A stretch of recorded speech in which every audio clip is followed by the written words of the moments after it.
tema do Em Pauta de hoje. Um especialista alerta para o perigo da exposição de dados. Pois é, Camila, essa mudança deve ocorrer a priori no dia 15 de maio, mas o Ministério Público já pediu um novo adiamento. Na prática, o que vai acontecer? Algumas informações dos usuários do WhatsApp vão ser compartilhados com o Facebook. Segundo eles, esse compartilhamento de informações pretende trazer anúncios mais personalizados para o usuário. Só que isso tem causado muita polêmica, principalmente com a segurança desses dados. É por isso que no Em Pauta de hoje a gente vai conversar com o Rafael Freire, que é mestre em Direito e especialista em Ciência de Dados e Big Data. Bom dia, Rafael. Para a gente começar, eu queria já te perguntar sobre essa mudança. O que ela implica? O Facebook vai ter acesso a todos os dados dos usuários do WhatsApp ou dados fracionados, como o próprio Facebook diz, para direcionar os anúncios? Bom dia. Bom dia, João. Bom dia a todos os telespectadores. Essa pergunta sua, ninguém tem resposta, João. Está tudo muito obscuro, muito nebuloso. Mas o que é mais importante a gente pensar nesse momento é que não há novidade. Não só o WhatsApp, não só o Facebook, como todos os outros aplicativos, ele já vem colhendo os nossos dados de forma totalmente ampla e restrita e sem qualquer satisfação a nós usuários. E essa nova política, que como eu acabei de dizer não é tão nova assim, vem apenas para formalizar uma situação já existente. Eu costumo falar que nós estamos na era da informação. Nossos dados são extremamente, eu costumo falar não, os grandes especialistas também falam isso.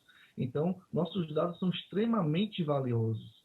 Então, quanto mais dados tiver, mais fácil nos individualizar e ter um comércio, um comercial muito mais direcionado e efetivo. Perfeito. Isso que você falou é muito importante, né? Afinal de contas, muitos especialistas afirmam que os dados são o recurso do momento, né? O nosso maior recurso atual. E aí, Rafael, a gente tem uma situação muito polêmica nisso aí, porque já ocorreu um vazamento muito grande de informações de dados do Facebook. Então, como que o Facebook vai administrar dados do WhatsApp, sendo que não consegue garantir, assegurar os seus próprios dados? É uma situação muito complicada, né? Com certeza. O Facebook é alvo de inúmeras multas milionárias em euro, em dólar, pelo mundo afora. Porém, no Brasil, ele que é o dono do WhatsApp, né, do Instagram, no Brasil eles estão se aproveitando ainda de é o que a gente chama no direito de vacância. A parte da nova legislação de dados, a LGPD, a parte que fala das punições, ainda não estão em vigor. Então, eles estão se aproveitando que ainda não há como ocorrer essas punições para formalizar aquela situação que eu disse que já é consolidada, já é existente, mas que vai totalmente de encontro à nossa legislação. E quais dados são esses que estão sendo coletados? Nós não sabemos, por isso que eu disse que é obscuro. O que eles vão fazer com esses dados? Serão realmente descartados ou não? E o mais importante, a lei fala em consentimento. Nós, livre e inequívoco, nós não estamos tendo liberdade. Ou aceita ou não teremos acesso ao aplicativo. Essa é a promessa. Como você tocou nesse ponto, é importante a gente esclarecer para os telespectadores. Quando se fala em uma política de privacidade, o usuário ele pode ou não aceitar. No caso do usuário que recusar o compartilhamento desses dados, quais são as consequências? A promessa que está sendo feita pelo aplicativo é que o usuário que não aceitar não terá acesso às suas mensagens. E após 120 dias, salvo engano, será totalmente bloqueado, né? Porque durante esse período não vai ter acesso às mensagens, mas pode continuar recebendo, efetuando ligações, mas depois totalmente bloqueado. E aí a promessa que estão fazendo é justamente nesse ponto que os órgãos estão combatendo, por isso que já foi pedido o segundo adiamento, né? O primeiro já foi em fevereiro, agora para 15 de maio, está sendo solicitado um novo adiamento, para que se adeque justamente à nossa legislação, que fala justamente que essa política tem que ser clara, transparente, tem que dizer realmente o que se pretende fazer, coisa que até agora não aconteceu. Perfeito. Bom, como a gente está falando de anúncios direcionados, né?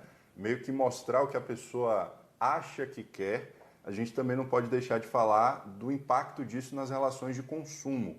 Na sua opinião, o principal prejudicado com essa mudança são os usuários? Sempre, sempre.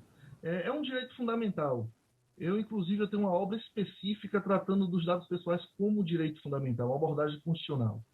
É um direito fundamental individual, está lá no artigo 5º. É fruto de uma luta histórica, os nossos direitos individuais, e, por sinal, é o limitador do Estado, né? Ele tem que respeitar os nossos direitos individuais. Então, quando a gente fala de um direito individual, a gente não pode abrir mão dele, a gente não pode comercializá-lo, a gente tem que entender que não pode ser normalizada essa situação. A nossa privacidade, ela precisa sim ser levada a sério. É uma importunação digital, são muitas propagandas direcionadas que vão nos importunando no dia a dia, mas a coisa pode ir além, pode se tornar mais séria também. Pode vir aí perfis mais detalhados, como dados genéticos, ou aqueles dados sensíveis discriminatórios, né? Referente à sexualidade, à religião, à ideologia política, e tudo isso vai avançando e pode trazer prejuízo na prática. Eu costumo falar que é muito simples. Uma grande empresa que tenha acesso aos seus dados, ela pode escolher quem contrata e quem não contrata. Uma pessoa que tem propensão à doença, por exemplo, ela pode descartar. E por aí vai. A gente pode citar aqui inúmeros exemplos. É isso como você acabou de dizer, né? São consequências diversas. Agora tem uma coisa muito importante da gente abordar, Rafael. A LGPD, a Lei Geral de Proteção de Dados, ela pode assegurar o compartilhamento dos dados dos usuários de alguma forma? Existe algum dispositivo que pode dar segurança a esses usuários em relação ao compartilhamento dos seus dados? É muito boa essa pergunta, porque a LGPD ela não proíbe o compartilhamento. Ela impõe regras para esse compartilhamento, né? Então, quais são essas regras? A primeira delas é a adequação. Já está nesse período, já está em vigor. Toda pessoa física ou jurídica que colete dados de qualquer forma, ela precisa se adequar à legislação. E essa adequação, de uma maneira simples e objetiva, como ela deve ocorrer? Primeiro, em relação ao consentimento, que o usuário ele tem que ter total informação daquilo que vai ser coletado e como esses dados serão utilizados, como se dará esse tratamento dos dados, essa utilização, se vai ser descartado em algum momento esses dados, porque tem que haver o descarte. E o mais importante, no meio do caminho tem que ter a opção de exclusão dos dados. Se eu não quero mais aquele consentimento que eu dei, eu tenho o direito de excluir esse consentimento. E aí, já retomando uma pergunta sua feita anteriormente, já relacionando com essa, o nosso Código de Defesa do Consumidor, ele diz que não pode negar acesso a nenhum serviço aos consumidores, não pode ter essa discriminação. Então, aí é que tem que ser compatibilizado. Aí é que os órgãos responsáveis têm que ser enérgicos, no sentido de que o WhatsApp se adeque, porque não é simplesmente impedir o nosso acesso, não é simples assim. É uma empresa privada, se não quer, pronto, eu não vai ter acesso. Não, não é dessa forma. A gente tem uma legislação e qualquer empresa que opere no Brasil precisa obedecer essa legislação. Perfeito, Rafael. Eu gostaria de agradecer pela entrevista. Para a gente finalizar, eu queria que você falasse um pouquinho, porque a gente viu aí um posicionamento do Ministério Público, do CAD, da Secretaria Nacional do Consumidor, solicitando que o Facebook adie novamente essa nova política de privacidade. Para você, a solução para isso é adiar sempre ou mudar essa regra, né? Ter uma política de privacidade que respeite, acima de tudo, os usuários. Se a gente ficar protelando muito sobre esse assunto, nada vai se resolver, né? Exatamente. Adiar por adiar não resolve. Porém, o adiamento é importante para dar à empresa a oportunidade de se adequar. Então, ela tem que se adequar à nova lei. Então, é um prazo para que ela faça essa adequação. Entretanto, se ela não se adequar, aí tem que vir as medidas.